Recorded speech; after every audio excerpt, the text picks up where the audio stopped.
Olá, boa tarde, tudo bem, gente? Obrigada por estarem aqui na hora do almoço comigo. Falar um pouquinho sobre morfológico do primeiro trimestre. Tive uma entrevista aqui, percebi que meu celular estava descarregando, mas já estou de volta. Vamos esperar o pessoal entrar.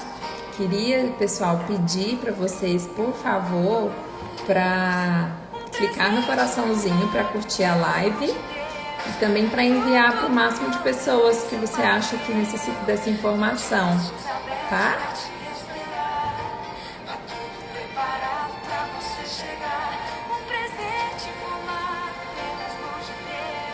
Olá, sejam bem-vindos. Obrigada.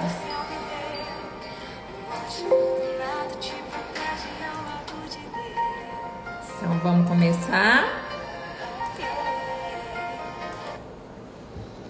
Hoje esse tema é muito especial, muito importante também, tá? Que é o morfológico do primeiro trimestre.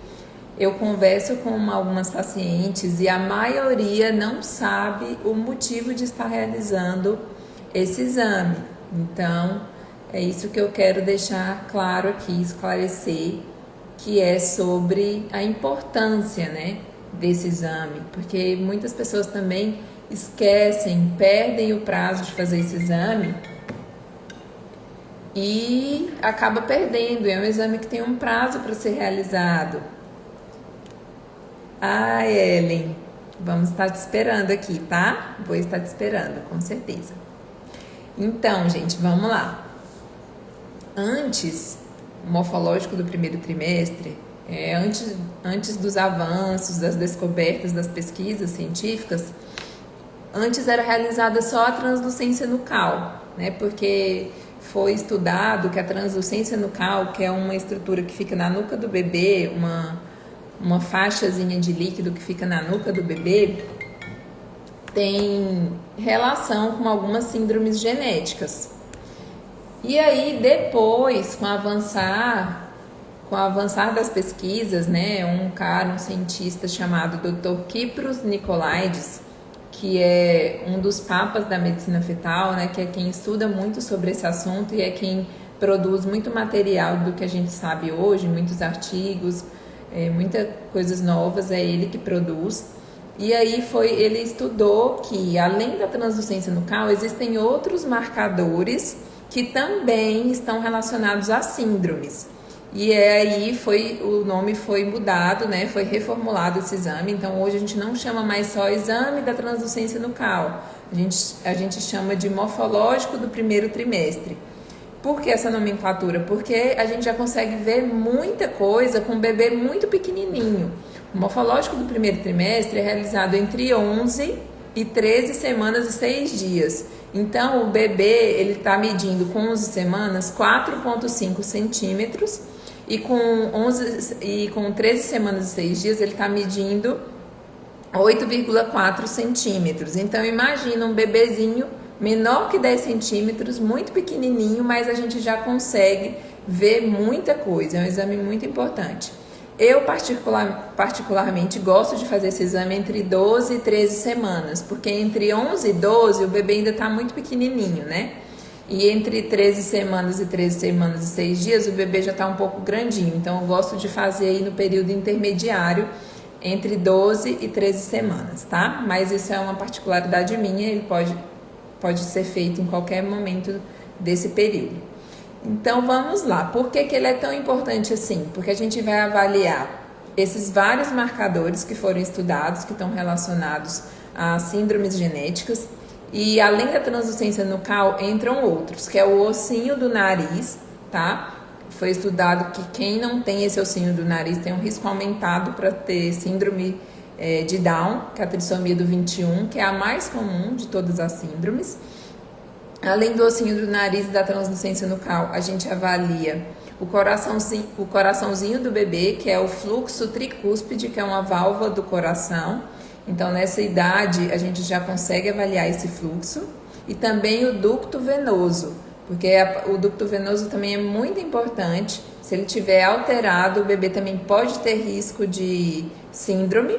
E também, o que é mais importante também, gente, é que isso muita gente não sabe, eu acho importante vocês saberem, é que tanto a translucência nucal quanto o ducto venoso, quando estão alterados, eles estão associados não só à síndrome genética, ele também está associado a problemas no coração, a cardiopatias, tá? E a cardiopatia, ela é muito mais frequente do que a síndrome genética.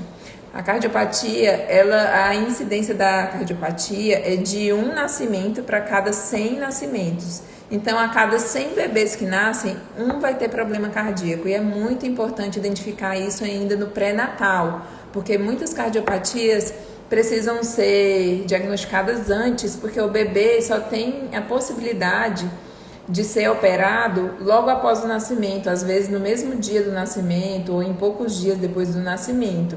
E aí, se esse diagnóstico não foi feito ainda no período pré-natal, ainda dentro do útero, o bebê perde a oportunidade de poder, né, passar por uma cirurgia, porque quando ele nasce, aí com o tempo que vai descobrir, então se a gente já descobrir esse diagnóstico no pré-natal, já é feito todo um preparo para receber esse bebê, né? E se for uma cardiopatia que necessita de cirurgia rápida, então esse bebê já vai nascer num local onde tem um cirurgião cardíaco esperando o bebê, e aí às vezes já vai direto para a cirurgia, tá?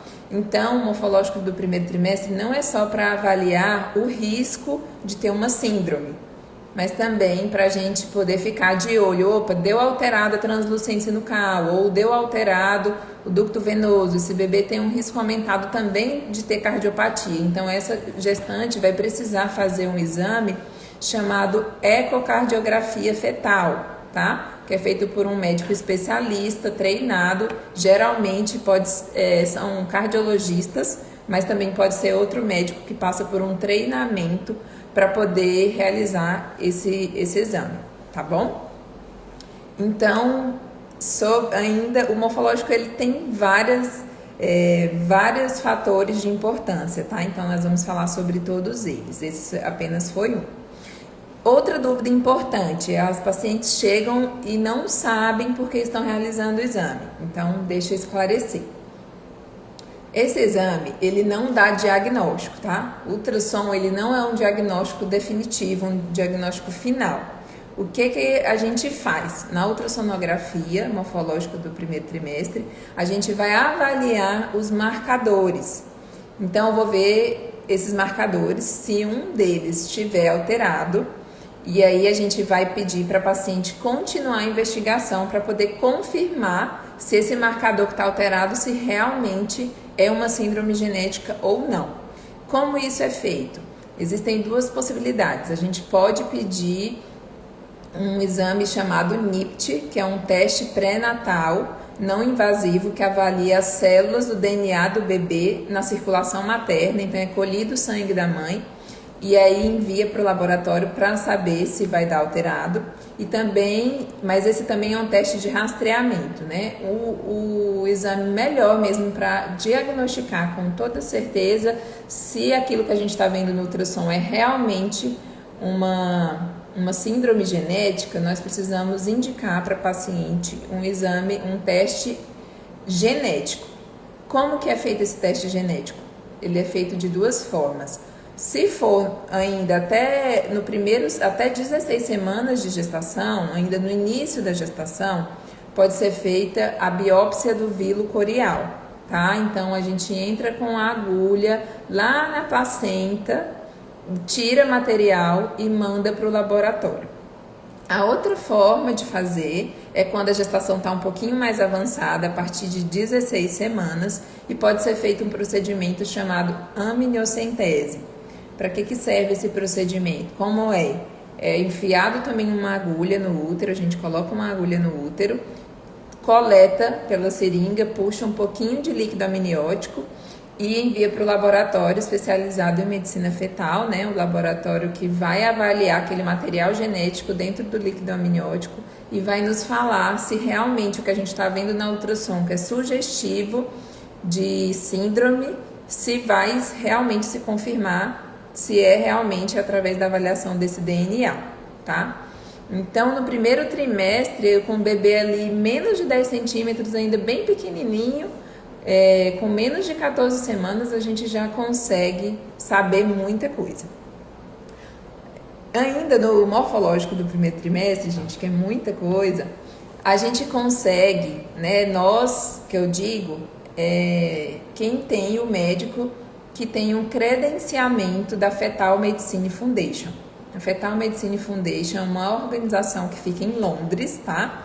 Desse doutor que eu falei no início para vocês, que fundou, o doutor Kypros Nicolaides, e a gente passa por um treinamento para poder receber uma certificação, que quando a gente recebe essa certificação, a gente é apto, considerado apto para poder fazer o cálculo de risco de o bebê ter alguma síndrome ou não.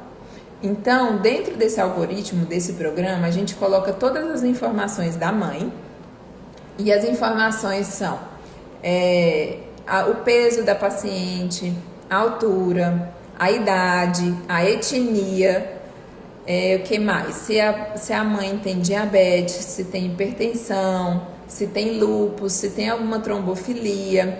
A gente leva em consideração a história obstétrica prévia da paciente, então a gente precisa saber informações das gestações anteriores da paciente, tá? Então tudo isso entra no que a gente vai avaliar, tá? E aí a gente vai fazer o ultrassom e a gente vai colocar o que a gente viu no ultrassom dentro desse programa, e aí esse programa faz um cálculo. Como é esse cálculo? Esse cálculo ele vai nos dar o risco estimado de a paciente ter alguma síndrome. Então, a gente vai pegar dentro de uma população como a da paciente, por exemplo, uma mulher da mesma idade, com as mesmas características, mesmo peso, mesma altura, mesma história obstétrica prévia, com todas as mulheres que têm aquelas mesmas características, ele vai me dar um cálculo de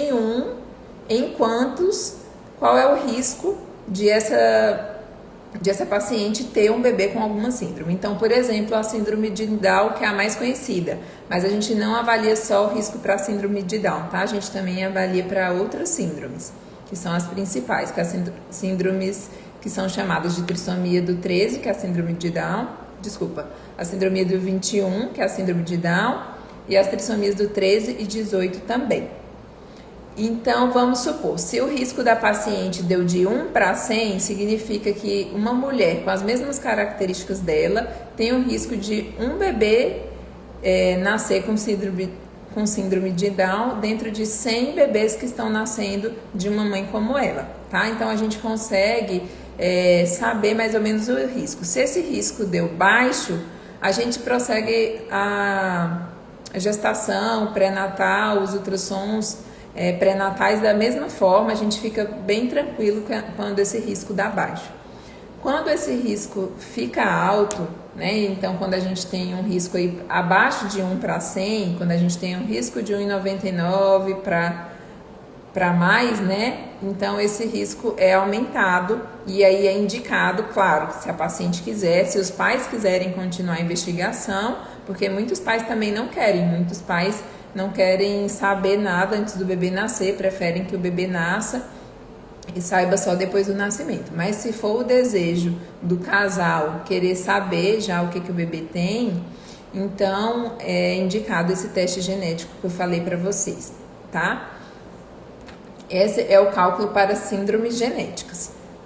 Outra coisa importante também é que se a paciente perder o morfológico do primeiro trimestre, perder esse prazo em que ele é realizado, entre 11 e 13 semanas e 6 dias, depois nós não conseguimos mais estimar o risco. Então essa é a única oportunidade em toda a gravidez de saber o risco que essa paciente tem de ter um bebê com síndrome genética.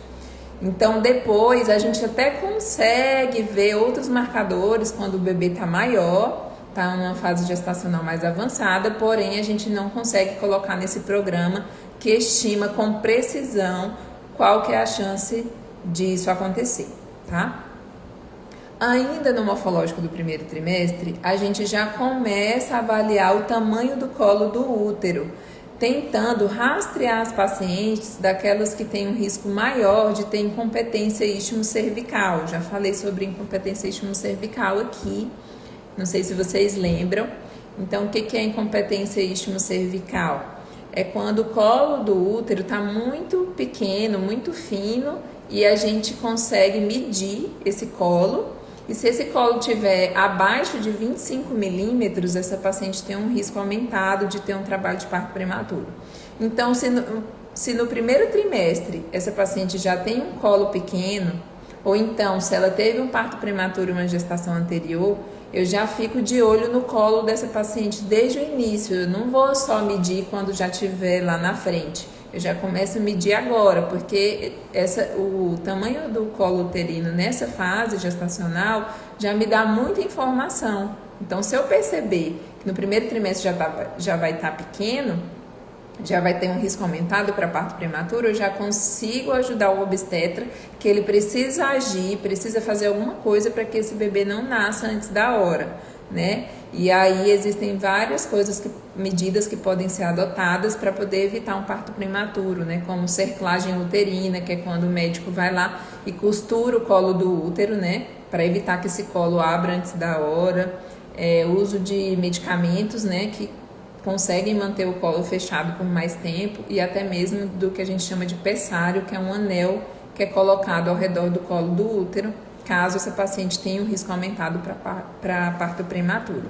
Então, no primeiro trimestre eu já começo essa avaliação, tá? Porque essa avaliação geralmente é realizada no segundo trimestre, mas eu gosto já de fazer no primeiro. Eu não gosto de esperar para fazer isso só no segundo, porque às vezes a gente pode perder um caso que fica aí entre o primeiro trimestre e o segundo. Então, eu sempre, nas minhas pacientes de morfológico de primeiro trimestre, essa é uma particularidade minha também, não é obrigatório medir o colo no primeiro trimestre, mas eu meço por uma questão de cuidado com a paciente, né? Para evitar que ela passe por um processo, né, de perda gestacional muito precoce ou até mesmo de um parto muito prematuro. Tá, e a outra coisa muito importante, o outro fator muito importante do primeiro trimestre é o rastreamento para pré-eclâmpsia. Então, ainda no primeiro trimestre, nesse morfológico, nós fazemos a medida da pressão arterial média. Então, quando a paciente vem, a gente mede a pressão junto com os outros fatores que a gente avaliou, né? Se a paciente, peso, tudo isso que eu falei, se a paciente fuma, o peso da paciente, se ela tem diabetes, hipertensão, e junto com Doppler das artérias uterinas, que a gente mede durante o ultrassom. A gente faz o Doppler já incluso dentro do morfológico do primeiro trimestre, e a gente consegue também colocar nesse programa e calcular o risco que essa paciente tem de ter pré-eclâmpsia, de desenvolver pré-eclâmpsia ao longo da gestação. Então, se eu identifico no primeiro trimestre que ela tem esse risco aumentado, eu já consigo encaminhar essa paciente para um pré-natal de alto risco, porque essa paciente, se ela tem um risco de desenvolver pré-eclâmpsia aumentado, ela precisa ser acompanhada, né, mais de perto, ela precisa fazer as consultas de pré-natal com obstetra de forma mais frequente. Então, e ela também consegue prevenir o desenvolvimento da pré-eclâmpsia através de um medicamento, que é o AES, que é prescrito pelo obstetra, para poder evitar que essa pré-eclâmpsia realmente se desenvolva no futuro. Se a paciente perder o morfológico de primeiro trimestre, ela perde a chance de prevenir a pré-eclâmpsia. Porque se ela só descobrir no segundo trimestre que ela tem um risco aumentado de desenvolver pré-eclâmpsia, o AS, que é o medicamento, não faz mais efeito, porque ele só faz efeito se for iniciado antes de 16 semanas. Se esse medicamento for depois das 16 semanas, não adianta, porque já vai ter passado o processo de segunda invasão trofoblástica, tá? É um nome técnico, mas só para vocês entenderem que durante a gestação, as artérias uterinas, elas são artérias bem fininhas, porque o útero que não está grávido, né, o útero que não tem um bebê, ele não precisa de muito sangue, né? Então, a artéria é bem fininha. E aí, quando um bebê começa a se desenvolver ali dentro do útero, então ele vai precisar de muito sangue. Então, não tem mais como um bebê se desenvolver com aquela artéria fininha. Então, o que acontece? A natureza é sábia, né? Os bebês começam a enviar informações para as artérias do útero de que ele precisa de suprimento, que ele precisa de sangue, de oxigênio e de nutrientes que vêm através do sangue das artérias uterinas que passam para a placenta e da placenta passam para o bebê, correto? Então, o bebê ele começa a enviar informações para as uterinas para elas saírem desse formato fininho e ficarem num calibre maior. E se esse medicamento não for feito no período que o bebê passa essas informações, que é no primeiro trimestre, depois que passar esse período não vai ter mais jeito, é aquela artéria que era para estar calibrosa, né, numa paciente normal.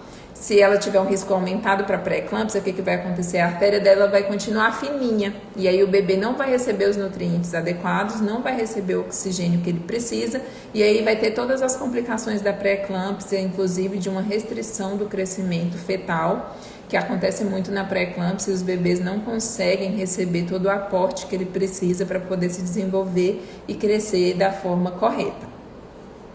Gente, vocês estão entendendo o que eu estou falando? Eu não estou muito acostumada a fazer live sozinha.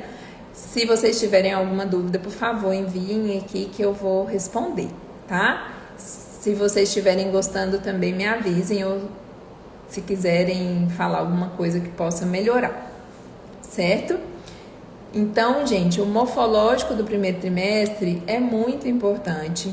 Além de tudo isso que eu falei, do cálculo de risco para síndrome cromossômica, do rastreamento para pré-eclâmpsia e do rastreamento para parto prematuro, ainda existe outra coisa, a gente já vai avaliar a morfologia do bebê, a anatomia. Então a gente já vai conseguir ver os bracinhos, as perninhas, se os rins e a bexiga do bebê está se desenvolvendo bem, se tem alguma hérnia no bebê, tanto hérnia umbilical ou hérnia diafragmática. A gente já consegue avaliar o coração, se o coração está bonitinho, se já tem as 4 câmaras, que são os 2 ventrículos e os 2 átrios. Então, a gente já consegue ver a anatomia. Então, não tem mais isso, que eu só vou ver a anatomia do bebê se o bebê está totalmente formado no morfológico do segundo trimestre. Não é bem assim.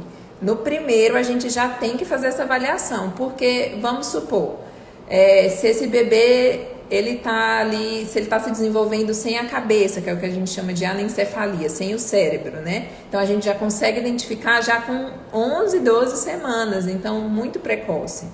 Então se o bebê está se desenvolvendo ali, por exemplo, com algum defeito, uma hérnia diafragmática, algo assim, a gente já consegue visualizar no primeiro trimestre.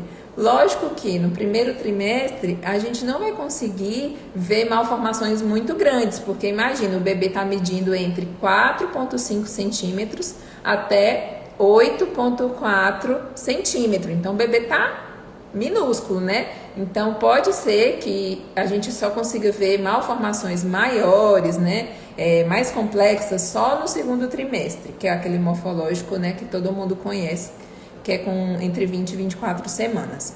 Mas no primeiro, malformações maiores, assim, que sejam mais incompatíveis com a vida, vamos dizer assim, ou algumas outras malformações, o coração não está se desenvolvendo bem, a gente já consegue ver no primeiro trimestre, e aí a gente já pode orientar a mãe, os pais, né? Olha, eu suspeito que o seu bebê está com algum problema, mas a gente precisa avaliar mais para frente quando ele tiver um pouquinho maior, para a gente ver se realmente vai continuar se desenvolvendo dessa forma ou se vai mudar e a própria natureza vai se encarregar de resolver o que está acontecendo, tá? Então, gente, não percam o morfológico de primeiro trimestre, esse exame não pode ser negligenciado, nem pode mais ser chamado só de translucência nucal, porque não é só a translucência nucal que importa, como eu falei para vocês, tem outros marcadores que a gente precisa visualizar, tá? E uma coisa importante também que eu queria falar, inclusive hoje eu atendi uma paciente que me falou, no primeiro trimestre eu fiz um ultrassom e o médico falou que a minha placenta estava baixa. Então, a placenta baixa, ela não não interessa no primeiro trimestre, porque o que acontece com a placenta? No primeiro trimestre é muito comum que a placenta realmente esteja baixa, porque o tamanho do útero ainda é muito pequeno.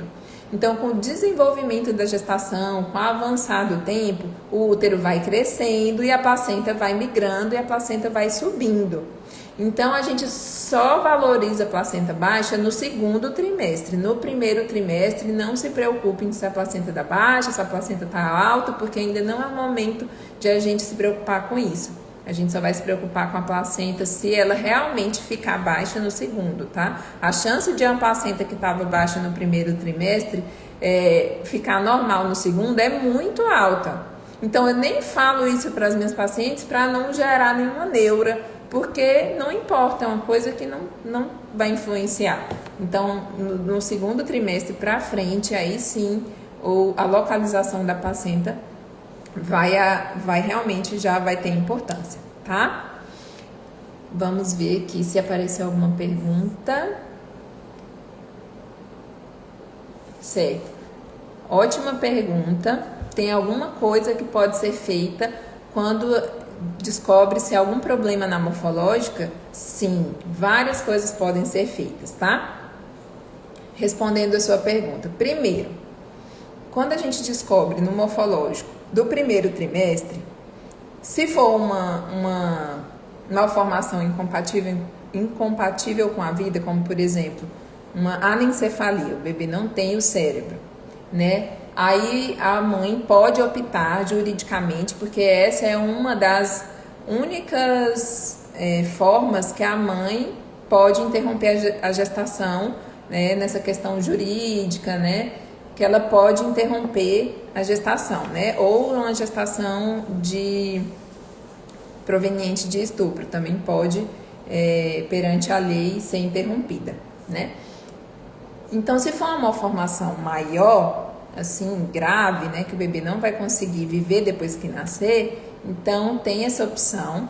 E se for um problema que a gente precisa acompanhar, a gente vai falar, olha, eu visualizei uma pequena alteração no seu bebê, mas seu bebê está muito pequenininho ainda, eu preciso reavaliar na morfológica do segundo trimestre para saber se vai se confirmar ou não, tá? E outra coisa que pode ser feita é confirmar através de um teste genético. Então, se eu vi ali no morfológico do primeiro trimestre que o bebê está com a translucência aumentada, está sem o ossinho do nariz, que é um dos marcadores, tá com um probleminha no ducto venoso, que a gente avalia. Então, o bebê tem todas as características ultrassonográficas de ter uma síndrome de Down. Então, que eu vou falar para a mãe, olha, você tem um risco aumentado que seu bebê tem uma síndrome. Então, se você quiser ainda investigar durante a gestação se realmente tem, você pode fazer um teste genético que ele é um teste diagnóstico final, um diagnóstico de certeza, porque pelo ultrassom eu só desconfio. E já o teste genético não. A gente vai colher o DNA do bebê e vai mandar para o laboratório e ele vai falar, olha, o DNA do seu bebê é compatível com uma síndrome ou então não é compatível, tá? Outra coisa que pode ser feita, se não for uma síndrome, vamos supor que seja, igual eu falei, um bebê com um problema no coração, uma cardiopatia congênita, ou então uma hérnia diafragmática, ou até uma mielomeningocele, que vocês devem ter visto que eu postei uns vídeos sobre a mielomeningocele, uma cirurgia fetal ainda antes de o bebê nascer. Então, existem algumas condições, como a mielomeningocele e a hérnia diafragmática, que o bebê pode ser operado ainda dentro do útero, antes de nascer. Então, a gente vai melhorar muito a vida desse bebê antes mesmo de ele nascer. Porque se a gente for esperar, por exemplo, um bebê nascer que tem hérnia diafragmática congênita, o que é a hérnia diafragmática? É quando o músculo que separa o nosso tórax do nosso abdômen, ele tá ausente.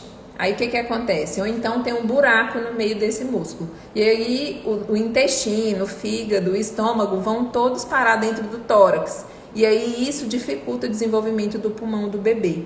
Então, para salvar a vida desse bebê, é necessário realizar uma cirurgia antes de o bebê nascer, que existem centros aqui no Brasil que fazem essa cirurgia, né? Claro que não faz em todo lugar, precisa ser feito por um médico experiente, especialista nisso, em cirurgia fetal. E aí esse bebê vai fazer, essa mãe vai procurar o especialista da cirurgia para fazer essa cirurgia para salvar esse bebê, porque se não for feito nada, quando o bebê nascer, a grande chance de o bebê morrer de insuficiência respiratória, né? Então, pode ser feita a cirurgia para salvar a vida do bebê. Ou se for uma patologia, se for uma malformação que não exista cirurgia fetal, a gente vai programar essa cirurgia para ser feita assim que o bebê nasça. É diferente do que tentar diagnosticar depois que o bebê nascer. Então, por isso que é importante fazer o pré-natal ultrassonográfico certinho, porque algumas condições, como a que eu falei antes do coraçãozinho, o bebê precisa da cirurgia na hora que nasce. Não pode esperar 1 ano, 2 anos, 3 anos. Ele precisa, para ele poder sobreviver, ele precisa ter uma equipe preparada para receber ele na hora que ele nasce, tá? Então, para isso que serve o morfológico. Tem muita gente que fala, eu não vou fazer morfológico porque se meu bebê tiver alguma coisa, não tem o que eu fazer.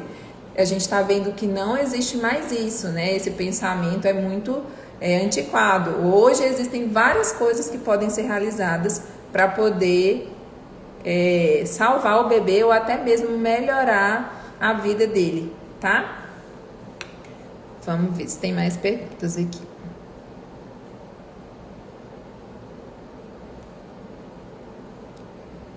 Se diagnosticar um bebê sem cérebro, a gestação é interrompida só se a mãe quiser, tá? Não é obrigatório, só se os pais quiserem. Eu só quis dizer assim, que juridicamente é possível, tá bom? Essa coleta dentro do útero gera risco ao bebê? Não gera risco ao bebê, tá? Esse exame, ele é feito por um profissional que tem experiência em fazer isso, tá? Eu, no momento, estou em treinamento para fazer esse tipo de procedimento, mas é sempre importante fazer esse procedimento, né, de coletar o material do bebê com quem já faz esse procedimento, tá? Bom, gente, alguém tem mais alguma dúvida?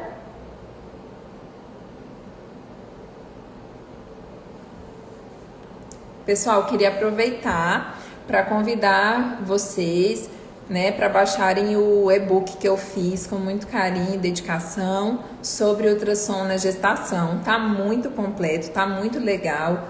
Para baixar o e-book é gratuito, tá? Basta você clicar na link da minha bio, lá vai ter baixe aqui o e-book sobre ultrassom na gestação. Você vai ser direcionada para colocar suas informações e aí você vai conseguir baixar ou no seu computador ou no celular, tá bom? E aí vocês podem ler, e pegar todas as informações, lá tá explicando detalhadamente cada coisa e vocês podem ficar à vontade para mandar para as amigas. Eu sei que quando a gente está grávida, a gente vive um universo muito diferente, né? Eu já passei isso 2 vezes nas minhas 2 gestações.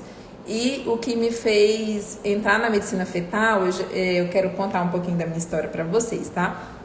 A minha 2ª gestação, eu tive essa questão do colo curto, que eu falei para vocês, que é um risco aumentado de o bebê nascer prematuro, né? E a gente sabe que o bebê nascer prematuro pode ter muitas complicações.